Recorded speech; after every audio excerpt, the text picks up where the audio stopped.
Bienvenido a Entusiasta, un podcast de Ilan Katz-Mayo.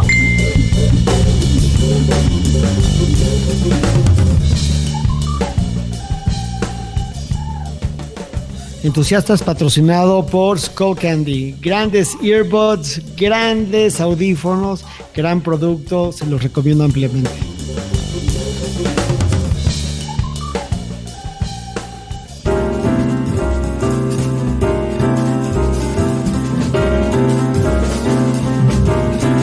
Hola, soy Ilan Katz-Mayo, abogado de profesión y entusiasta por vocación. Estamos hoy con uno de los artistas, bueno, para empezar, uno de mis artistas favoritos, que es un gran talento. Todos los que saben algo del mundo del arte contemporáneo en México saben quién es. Un verdadero genio, Pedro Reyes, artista, genio, chilango. ¿Cómo estás, Pedro? Ilan, me da mucho gusto platicar contigo, que ya traíamos ganas muchos días de poder concretar esta plática.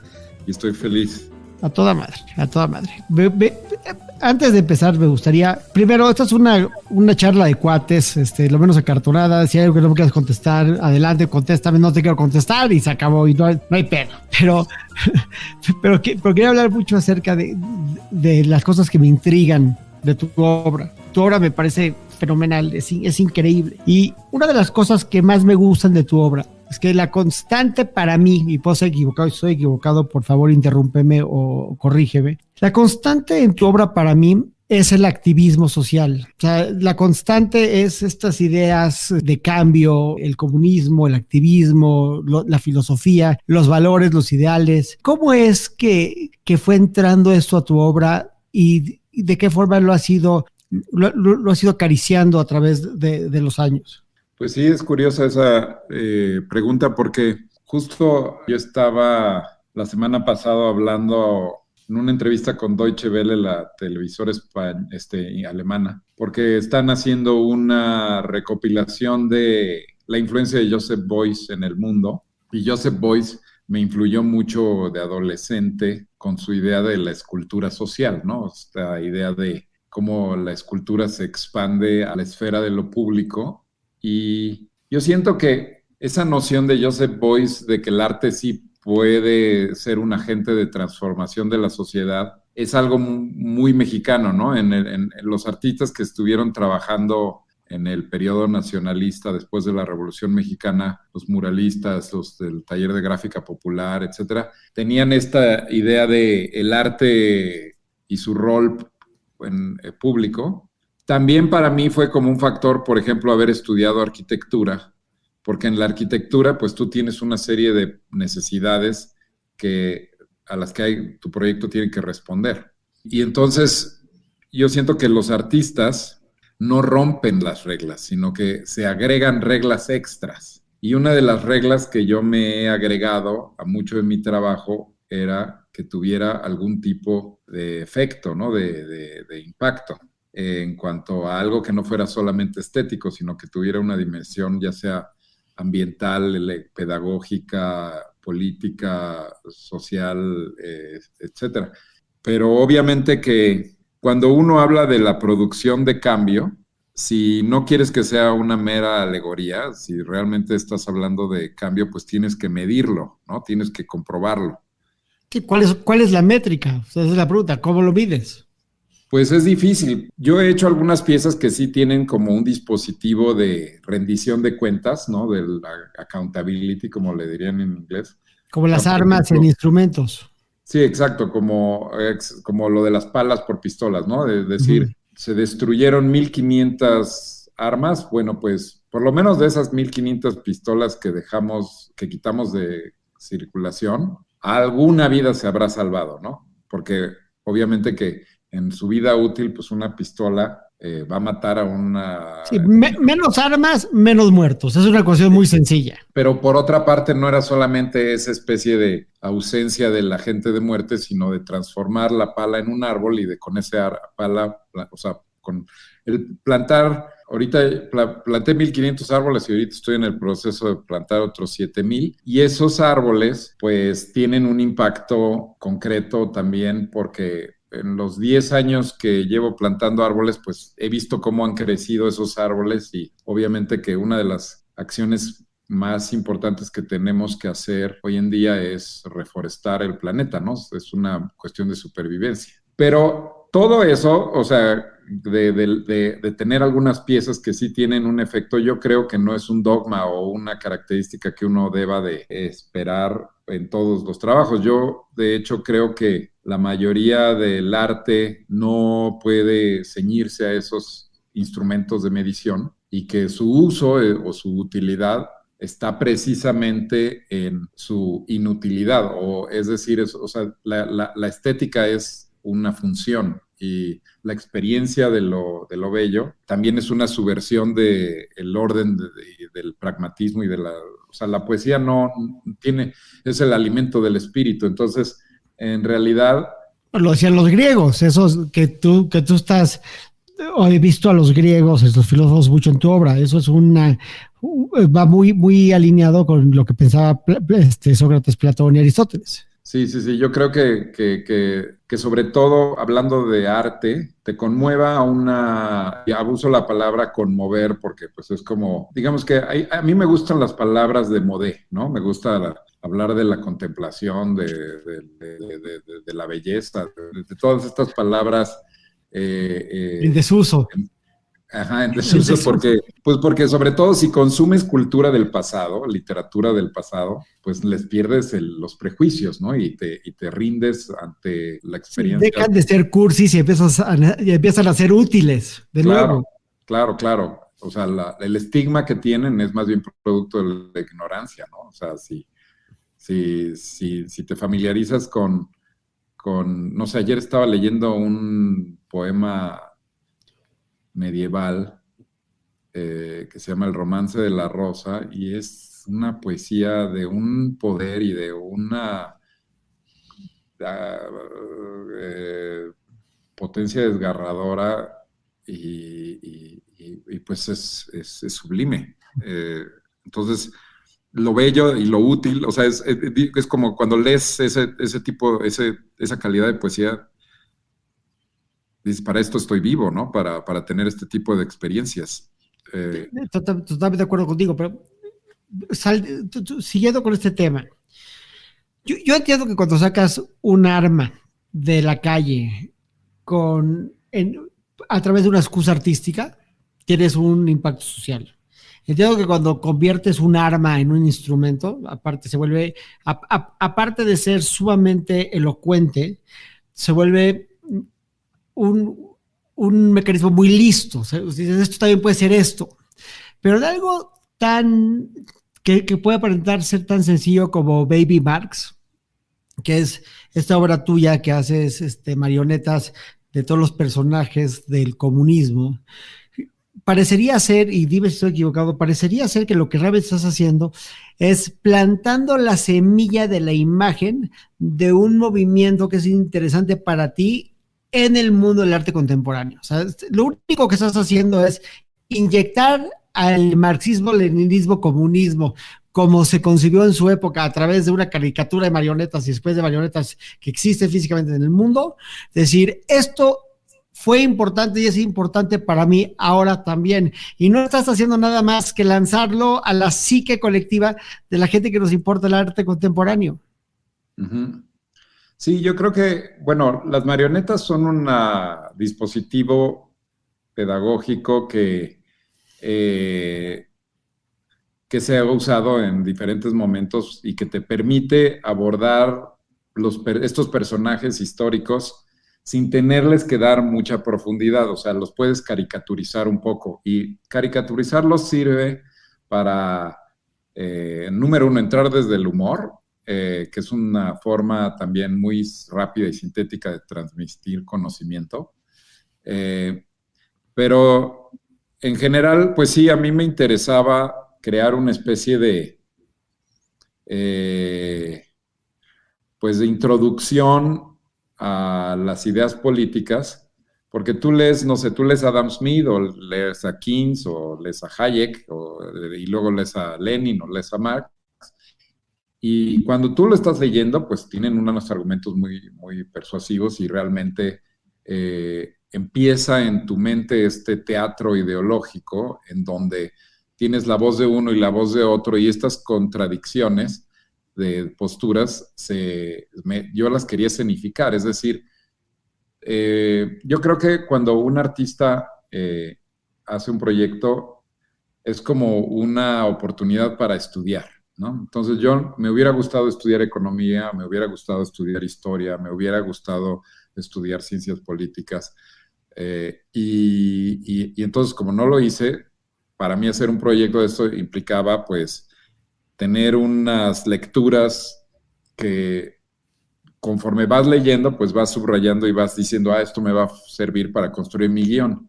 Entonces, el arte yo creo que opera mucho como una herramienta en donde la creación es una de las formas más efectivas de estudio, ¿no? Porque estás leyendo ya viendo a ver qué es lo que vas a poder como que... Pero es a huevo, porque el artista es el comentarista. Es decir, el artista realmente lo que está haciendo es que está rindiendo comentario.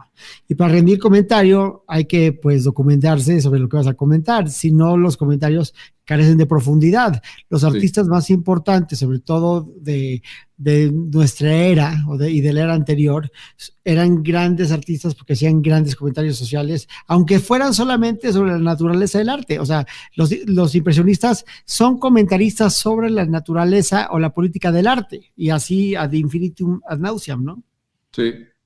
Y es curioso porque, o sea, mencionas el comunismo, y es curioso que en el siglo XX la mayoría, los artistas más importantes de cada país eran de una u otra, muchos comunistas, ¿no? Por ejemplo, Picasso, o Brecht, o Pablo Neruda, o Niemeyer, Diego Rivera y Frida, o sea, Siqueiros. El comunismo es una doctrina que ha sido implementada en muchos casos de forma equivocada, y que eso le ha causado una reputación que tiene un sesgo muy marcado, sobre todo enfatizado por el macartismo, que es esta doctrina en Estados Unidos en donde estaban en esta cacería de brujas. Todo lo comunista es perverso. Es la noción del macartismo y del premacartismo y del postmacartismo es que todo lo que venga de las nociones y principios comunistas están peleados intrínsecamente con la libertad. Y tú ves que el macartismo, el daño que hizo en Estados Unidos, porque, por ejemplo, México, pues, o sea, si tú quitas a Marx de la historia del pensamiento, pues o sea, estás quitando al filósofo más importante de los últimos 200 años y toda la escuela que surge de él. Entonces, el problema es que es como si le quitaras una vitamina a los alimentos y entonces tuvieras una deficiencia. O sea, el extremismo de la derecha y el racismo en Estados Unidos se debe a que se extrajo a Marx, yo creo, en gran medida, se prohibió. Entonces, vamos, uno debe tenerlo presente, no como, o sea, tiene que estar en combinación con muchas otras cosas, ¿no? O sea, también... Marx es como Freud, ¿no? En el sentido de que son pensadores judíos del siglo XIX que tienen estas ideas muy buenas, pero tal vez con nociones muy rústicas, que han ido evolucionando. Entonces hoy el psicoanálisis y la psiquiatría y todo lo que viene de Freud puede ser mucho más sofisticado estos primeros textos, y tal vez el socialismo moderno es mucho más sofisticado y eficiente que el marxismo puro y duro, mal implementado por los tiranos homicidas rusos que heredaron la manta. Pero en esencia, la noción de marxismo va muy de la mano con la noción de justicia. Sobre todo porque Marx, o sea, lo que tenía correcto Marx era el diagnóstico, ¿no? De por qué el capitalismo genera más pobreza. Pero lo que no llegó nunca a probar es la prescripción. Es decir, no se ha trabajado suficiente en fórmulas o sea, bueno, o sea, digamos de que hay muchos casos en donde tanto el socialismo como el comunismo terminan siendo populismo o terminan siendo una, O modelos ineficientes, o modelos exacto. ineficientes. Entonces, pero bueno, eso yo creo que eh, uno no debe de confundir la implementación de las ideas. Es como el cristianismo, ¿no? O sea, también Cristo estaría horrorizado de lo que hizo la iglesia en los 2000 años, ¿no? O sea, la Inquisición, las cruzadas, o sea, es difícil acercarte a las parábolas y las doctrinas de Cristo como maestro por precisamente el sesgo que existe de toda lo que se hizo en su nombre. Lo mismo pasa con Marx. De acuerdo. Es interesante comparar a, a Cristo, a Freud y a Marx en la misma conversación, porque Sí. el único judío importante que nos falta es Einstein. ¿No? Bueno, Einstein escribió una carta, ¿cómo se llama? Roosevelt, sugiriéndole la idea de la bomba atómica. Así que digas que tenga la fama de ser el hombre más inteligente de su tiempo, pues también le dio la idea más pendeja Pero quién sabe, mira, yo soy en contra como decía Ortega y Gasset, hay que juzgar al hombre y sus circunstancias. Si haces la ecuación, y esto no es una pregunta que te estoy poniendo, no estoy proponiendo una postura, estoy nada más haciendo una ecuación. La invasión de Japón iba a ocupar las mismas vidas, pero la mitad o la tercera parte iban a ser vidas americanas.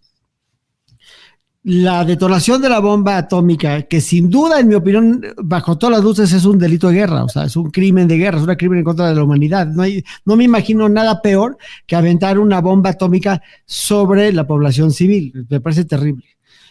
Pero, puro y duro, un número puro y duro, tuviste las mismas muertes en un día, pero de tu enemigo, no propias. Hay una cierta lógica perversa atrás de la existencia de la bomba atómica. Y la prueba está en que nunca hemos vuelto a tener una guerra masiva que no sea contenida regionalmente después de la proliferación de las armas nucleares.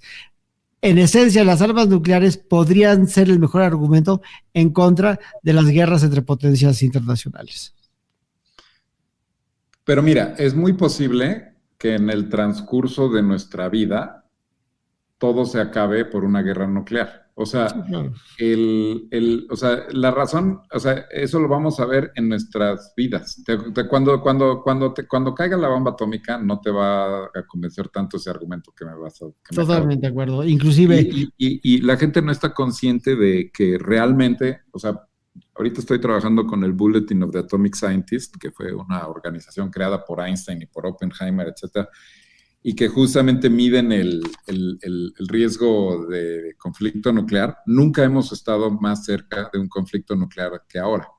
¿Por y qué? es porque hay toda, o sea, por ejemplo, en Estados Unidos nada más ahorita está invirtiendo en el año 2021 $1.3 trillones. O sea, estás hablando de más de $1 trillón en nuevas armas nucleares. Esto es algo que nadie habla de esto. En armas que nunca se van a usar o que están diseñadas para no usar. El problema es que lo que le llaman nuclear, o sea, la modernización del armamento, es que ahora hay unas nuevas bombas nucleares que haz de cuenta que destruyen que son del tamaño de una taza de café y que destruyen un barrio, ¿no?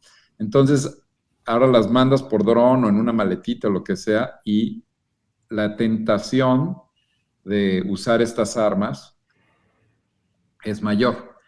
Y lo que pasa es que ahorita en el año 2021, en agosto, tiene lugar el NPT, el Non-Proliferation Treaty, que todos los tratados de no proliferación, pues que se firmaron cuando Reagan y Gorbachev se unieron, ya expiran este año.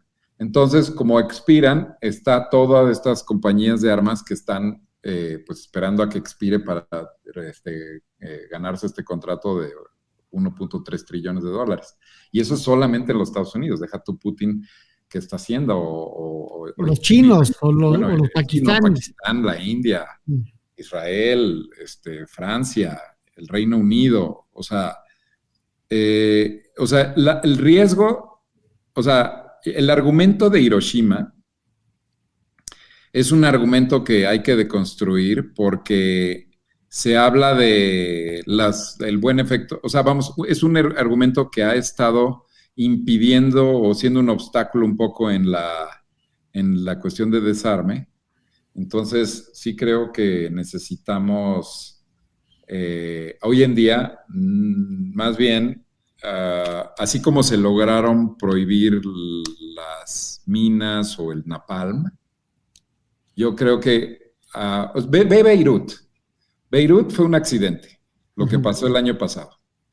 O sea, no fue una decisión de un loco ni un atentado terrorista. O sea, y hemos estado muy cerca de muchos accidentes así. O sea, si las plantas nucleares explotan y ve el efecto, imagínate que tú tienes con una bomba nuclear que explote, eso equivale a 1000 Fukushimas. Ese es lo que tú acabas de decir, ese riesgo colateral es terrible, pero el riesgo primario, yo creo que es la política o el cambio en la política exterior de Kissinger en Estados Unidos y en el mundo, de dejar de pensar en tu política exterior en base a ideales y valores y empezar a operar tu política exterior en base a intereses.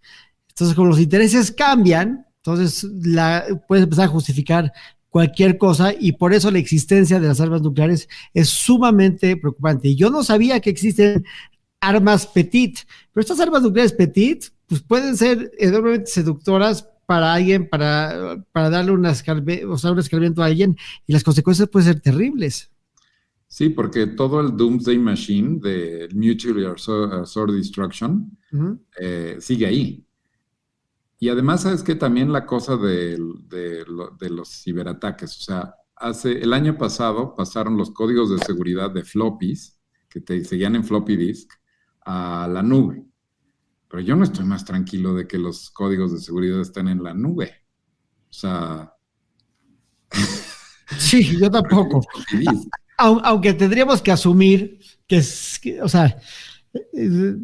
Yo soy un gran creyente en la tecnología y en la ciencia. Yo lo que creo es que los cambios tecnológicos hacia adelante, por lo general, con el paso del tiempo, la prueba es de que tienden a hacer las cosas más seguras. Pero definitivamente el hombre es el lobo del hombre. Es terrible lo que hemos hecho.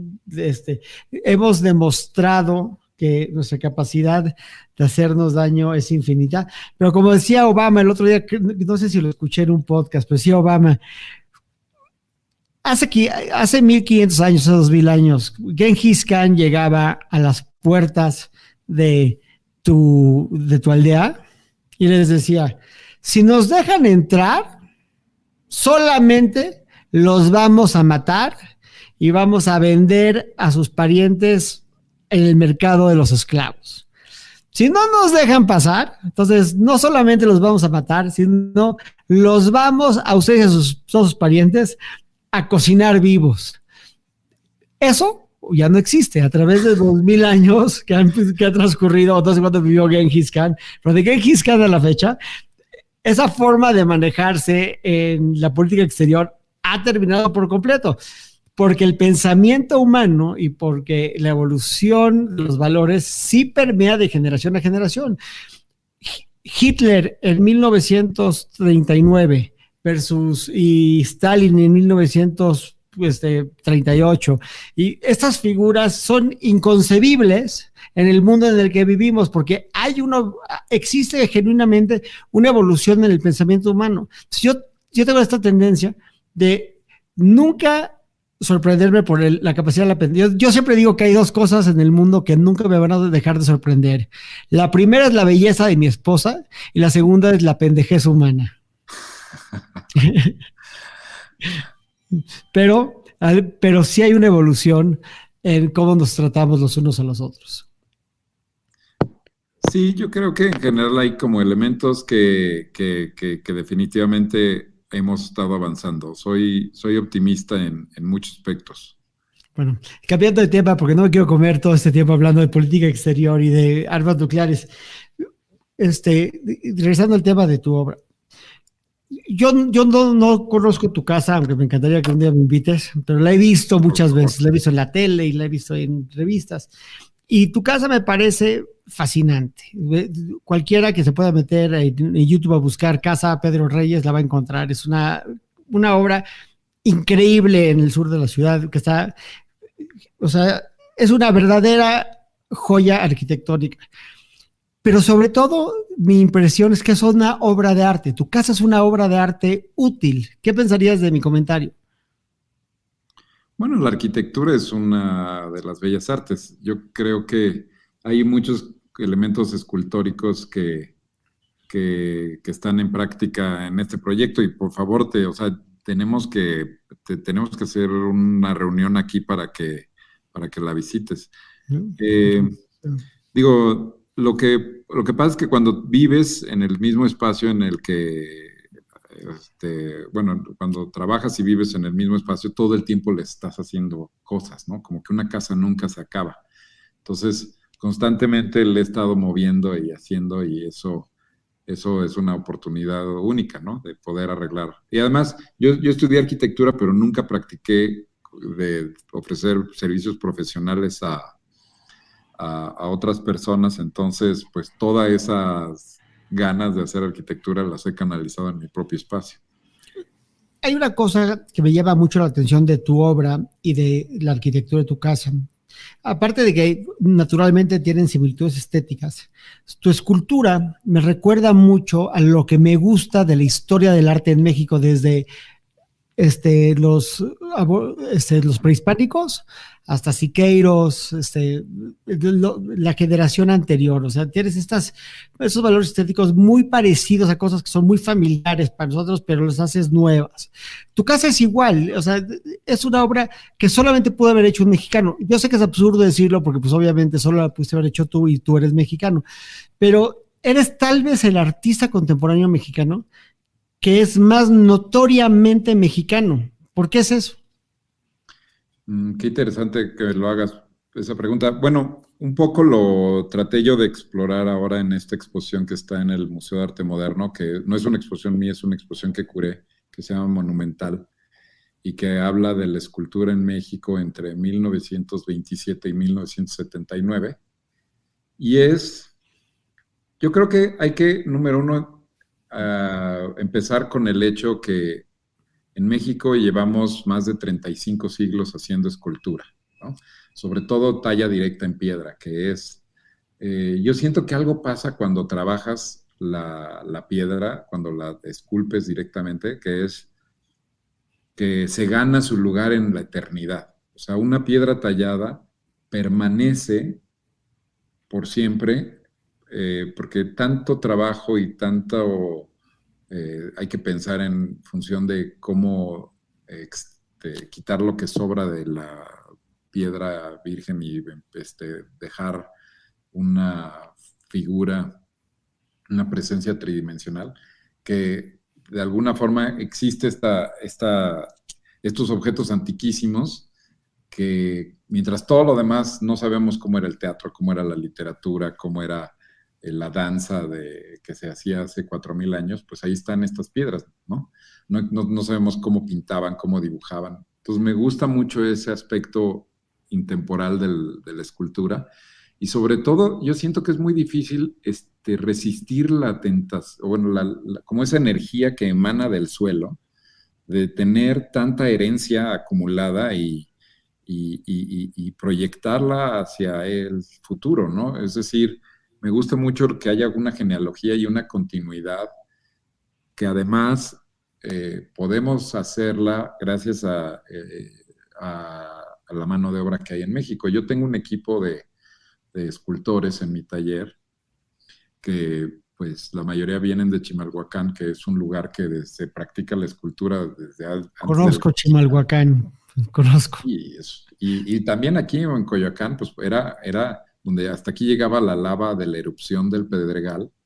Entonces era la cantera en donde se cogían estas piedras, se tallaban y se llevaban en chalupas al centro de Tenochtitlan, ¿no? Que es mucho más fácil moverla en una chalupa que andarla empujando. Claro. Entonces, yo siento que es como una cosa muy natural de decir, hacer este tipo de trabajo, pero también creo que hay un como proceso de colonización, porque yo creo que hay dos decolonizaciones importantes. Una que pasa en el periodo postrevolucionario, en donde en el siglo XIX nosotros pues queríamos ser franceses, ¿no? Teníamos este canon de la academia y entonces todos los artistas había que ir a París y asimilar el lenguaje neoclásico de la escultura. Y aunque tú hicieras una estatua de un guerrero mexica, la hacías en este lenguaje afrancesado. Como idealizados que continuaban el canon de la escultura griega, ¿no? Y es después de la Revolución Mexicana que los escultores realmente empiezan a ver a la escultura prehispánica con ojos nuevos y empiezan a incorporar pues ese tipo de complexión, ¿no? De cuerpos más pesados, de otro tipo de forma de ocupar el espacio. Y eso renueva el lenguaje de la escultura, que es este lenguaje nacionalista, que el nacionalismo, normalmente nosotros, hay muchos prejuicios contra el nacionalismo, ¿no? Porque cuando pensamos en nacionalismo, pensamos con el aparato crítico después de la Segunda Guerra Mundial, en donde hubo un rechazo a los nacionalismos tóxicos, que eran los nacionalismos imperialistas, ¿no? El nacionalismo alemán de los nazis, el nacionalismo italiano de Mussolini, el nacionalismo español de Franco. Y los nacionalismos de los ingleses o de otros eran nacionalismos imperialistas, los mismos norteamericanos con su doctrina Monroe y con America First, que sigue muy vigente. Imperialismo yanqui.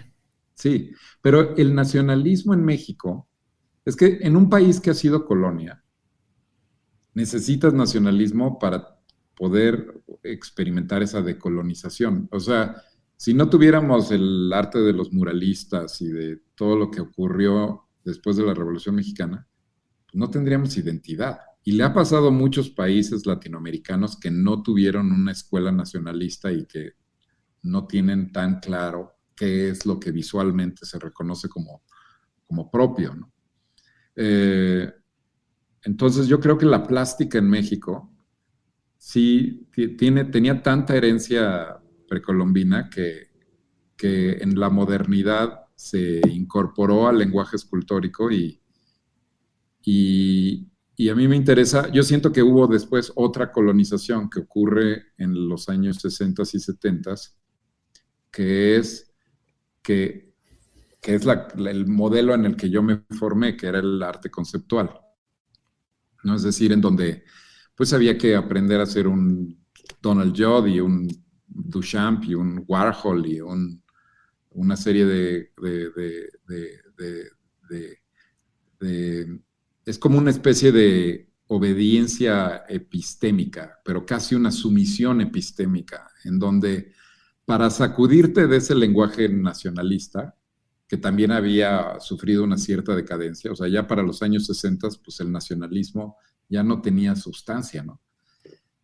Pero después de que uno tiene este periodo de experimentación en los años 70, 80, 90, que es en donde yo me empecé a trabajar en los años 90, en donde sí, pues, había una especie de diálogo global de los conceptualismos de la periferia, pues uno trabaja en esa esfera, pero en cierta forma yo también como que tenía un deseo muy grande de volver a la plástica. Es decir, de volver a una obra que sea contundente por su presencia física y que no tengas que leer la cédula para entender de qué va. Fíjate, qué interesante, porque esa generación, que es la generación de la panadería, de Yoshua y de Miguel y esos cosas, son exactamente lo contrario. O sea, todo es el concepto y lo pudieron haber hecho en Francia o en Nueva York o en Cleveland, Ohio. No son obras que sean tan notoriamente mexicanas, a pesar de que fotografiaban a mexicanos. En cambio, lo tuyo, inclusive cuando veo una calavera que hiciste, perdón, sí, un cráneo que es increíble, que lo hemos visto en Hearst y en Orozco y lo hemos visto en tiendas pop. Se ve tan mexicano, que se ve que tienes todas estas referencias de la obra que has visto y que te gusta, pero que lo aterrizas perfectamente en tu realidad. Bueno, es que yo creo que en la escultura hay como una sintaxis, ¿no? En donde uno toma elementos formales del pasado. O sea, a diferencia de la pintura o del dibujo, tú cuando haces un dibujo o una pintura, con lo que haces figuras, o sea, cuando reconocibles es a través del color o de la sombra. Pero en la escultura, o sea, más bien, o sea, no puedes usar color, no, es más veces usas volumen. Entonces, el volumen bajo la luz genera sombras y las sombras son las que te van a dar esa... Entonces, hay soluciones formales que uno tiene que mirar muy de cerca a la escultura de otros escultores del pasado. Por ejemplo, si quieres hacer elementos específicos como una nariz o un ojo o una oreja, hay como toda una serie de artistas que en el pasado pues vieron cómo hacer un ojo, ¿no? Entonces yo siento que yo me he estado alimentando mucho del arte moderno mexicano y del arte prehispánico y en general también del arte universal, ¿no? De todas las culturas, pero sí estoy en deuda con toda esa historia del arte, pero también en la escultura las vas tomando decisiones mientras trabajas. No necesariamente tienes claro desde el principio qué es lo que vas a hacer. Y el trabajo físico es también un trabajo mental. O sea, tú tienes como una batalla material de tú contra la piedra y tienes la herramienta de por medio, pero finalmente le vas dando forma a la materia y entonces hacer es pensar, que es lo opuesto al arte conceptual, ¿no? En donde en el arte conceptual supuestamente uno tiene una idea y la manda a fabricar con otras personas, ¿no? Yo me he dado cuenta de que muchas de las cosas que quiero hacer en escultura no las puedo delegar, porque siento que la escultura es una diosa muy celosa y que quiere que esté uno ahí, pegado a la escultura y ser su súbdito. Y te exige que sumisión total a la escultura y de estar ahí observándola y observándola y observándola hasta que te va diciendo por dónde moverle y eso. Pero, o sea, sí es una alegoría también muy antigua, ¿no? La idea de la musa, ¿no? Pero sí creo que tiene que ver mucho con el tiempo que pasas frente a la pieza. Y ahora que, por ejemplo, fue lo de la pandemia, que con menos viajes y distracciones, haber pasado ahorita tanto tiempo en el estudio, a mí me ayudó mucho a resolver piezas precisamente por esa concentración. Yo creo que el arte, y esta es una idea muy de Modé, es una especie de transmisión del espíritu a la materia. O sea, por eso todo eso de los NFTs y todo eso me parece una cosa insustentable y totalmente banal. Una mamada, eso es una mamada. Para decir otras palabras. Sí. Porque el arte, o sea, o sea, de lo que se trata es la transmisión del espíritu a la materia. Y tú ves una obra que tiene corazón y una que no. O sea, ¿y eso cómo explicas? ¿Cómo explicas que algo tiene corazón? O sea... Te vibra. Sí, o sea, no te lo explican, lo sientes.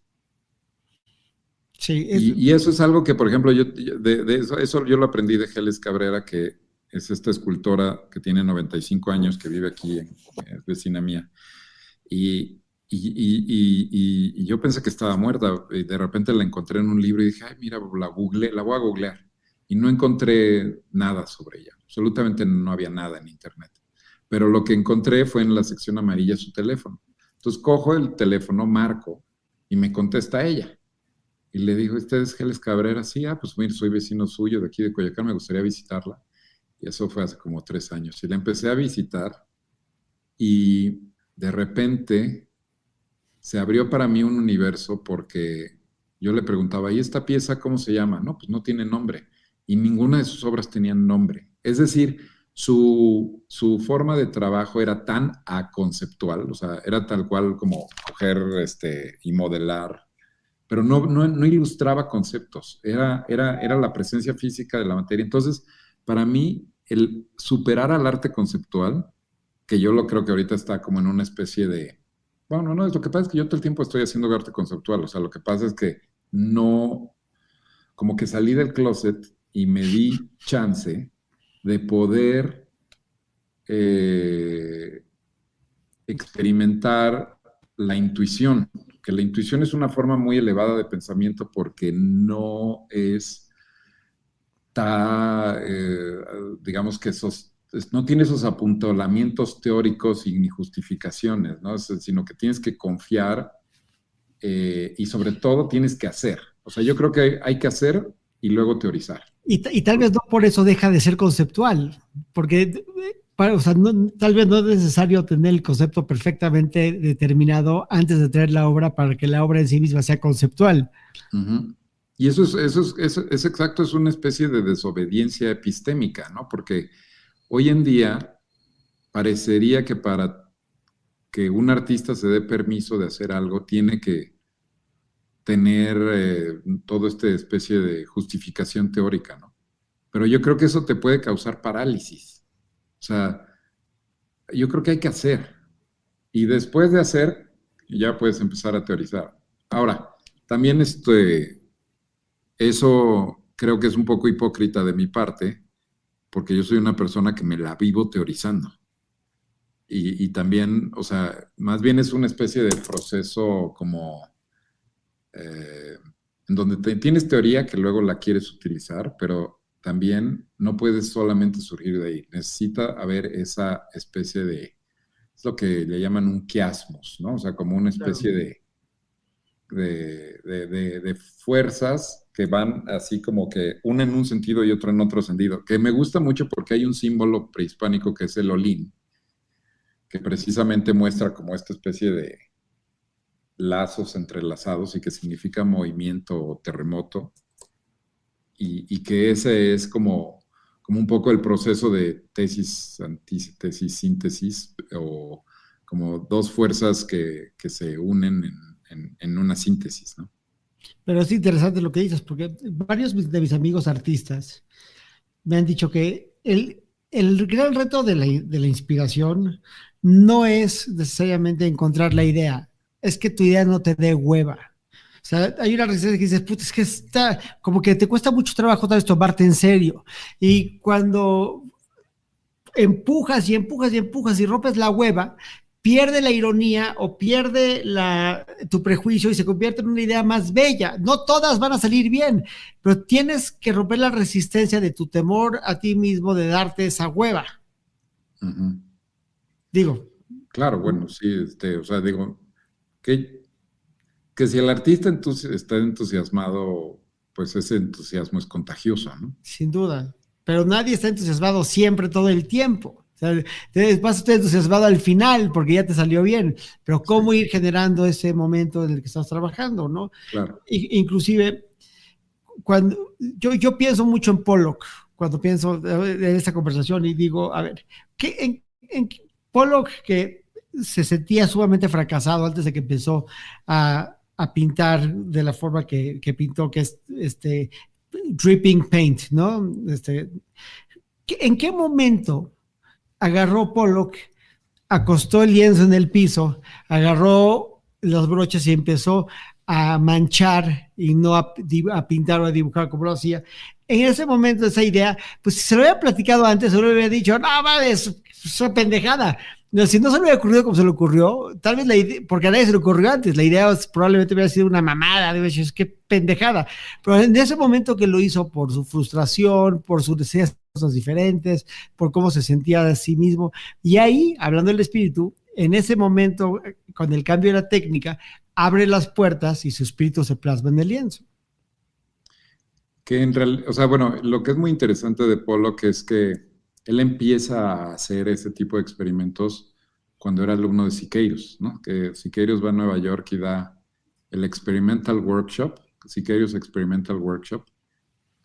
Y fíjate que, o sea, Siqueiros traía todo este rollo de utilizar nuevas técnicas, pero sobre todo evitar el pincel.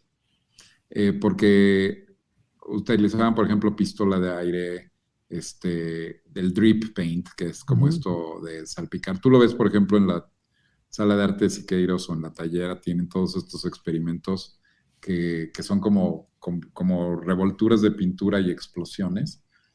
Pero es chistoso porque como Siqueiros era militar, había estado en la Revolución Mexicana y luego estuvo en la Guerra Civil Española, él veía a la pintura, al lienzo, como un campo de batalla.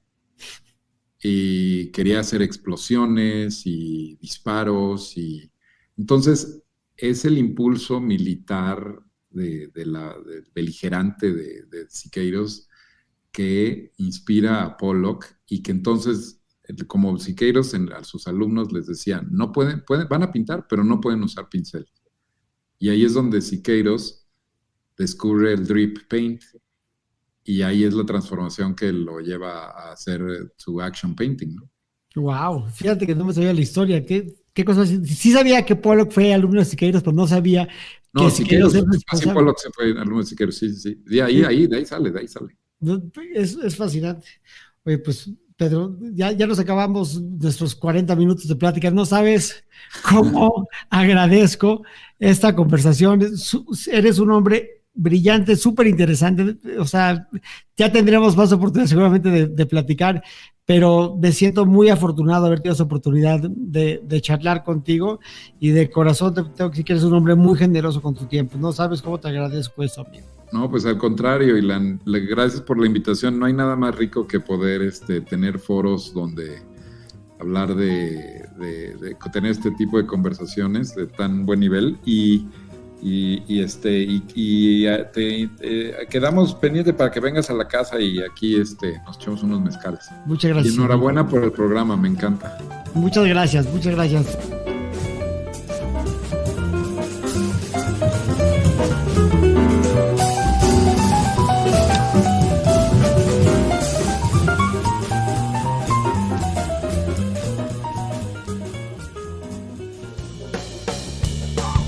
Entusiastas patrocinado por Skullcandy. Grandes earbuds, grandes audífonos, gran producto, se los recomiendo ampliamente. Entusiasta, un podcast de Ilan Katz Mayo.